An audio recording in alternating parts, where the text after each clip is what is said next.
Here's some more details about the rest of the big tour. President Xi's visit to Latin America resulted in a number of trade and business deals. You heard some of them. Those are worth a lot of money. During his visit to Brazil, Chinese companies agreed to buy 60 passenger jets worth $3.2 billion from Brazil's Embraer. The two countries also reached agreements on railway projects and shipping as well. In Argentina, the two sides agreed to an $11 billion currency swap, which will provide much-needed money for the Argentinian government. Major investments were also announced in hydroelectric power, railways, and nuclear plants. And while in Venezuela, President Xi witnessed the signing of a $4 billion credit line in return for oil. And of course, the most prominent success of Xi's trip was the creation of the new BRICS Development Bank and Emergency Reserve. The pair are intended as an alternative to the World Bank and the International Monetary Fund. For more on Xi's visit, I'm joined from Beijing by young Zhimin. He's with the Institute of Latin American Studies at the Social Academy of Social Sciences. Good, welcome to the show. Now that the trip has basically ended, would you argue that it was a success? Did it achieve the goals that I guess the administration wanted to achieve?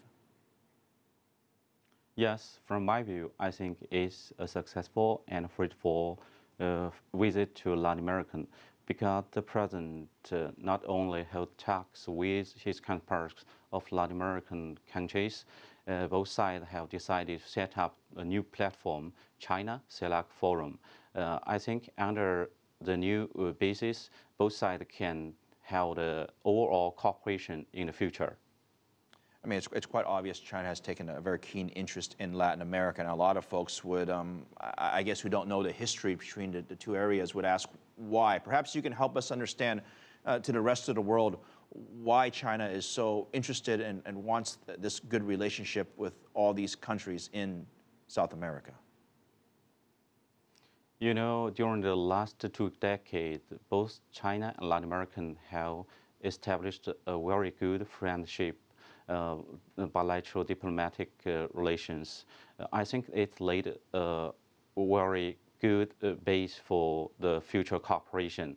And Latin America is one of the fast growing economy in the world in the last decade. So China wants to cooperate with Latin American countries. And you know, China is in great need of the raw materials and minor products from Latin America.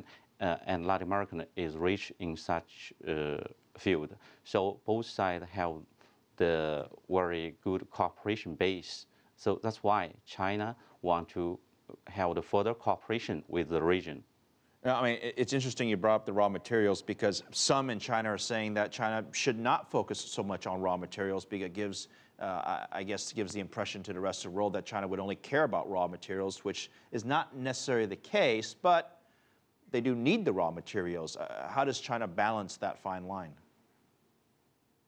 Yes, you know, in the last 2 decades, both bilateral ties concentrate on the raw materials. That means China imported raw materials and minor products from Latin America, and Latin America enjoyed the benefits from Chinese economy, because of the Chinese economy, that the trade of terms of Latin America has improved day by day during the last decade.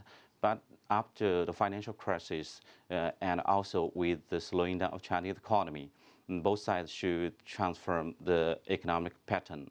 And I think importing the raw materials from Latin America is part of the complementarity of the economic structure of both sides. It's still a base, but in the future, we have noticed that we have 3 fields to cooperate.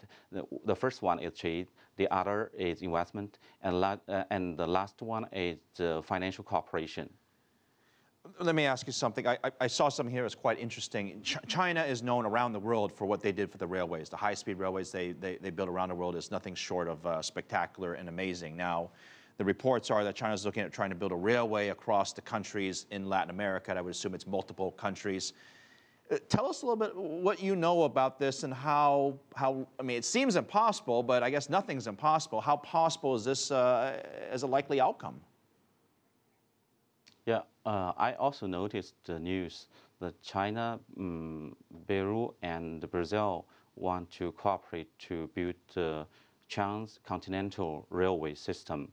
For one hand, we know that Latin American have outdated railway system, although it had very developed railway system in its history, but now is far lag behind it. Average development of the world. And well, at the same time, China not only has the economic power to invest overseas, but also accumulated lots of the technologies on the railway system, especially on the high-speed railway. So I think the bilateral cooperation on railway construction have the great potential. All right, we'll keep waiting for that. Very interesting. Deputy Director Zhimin, thank you very much. Good to see you.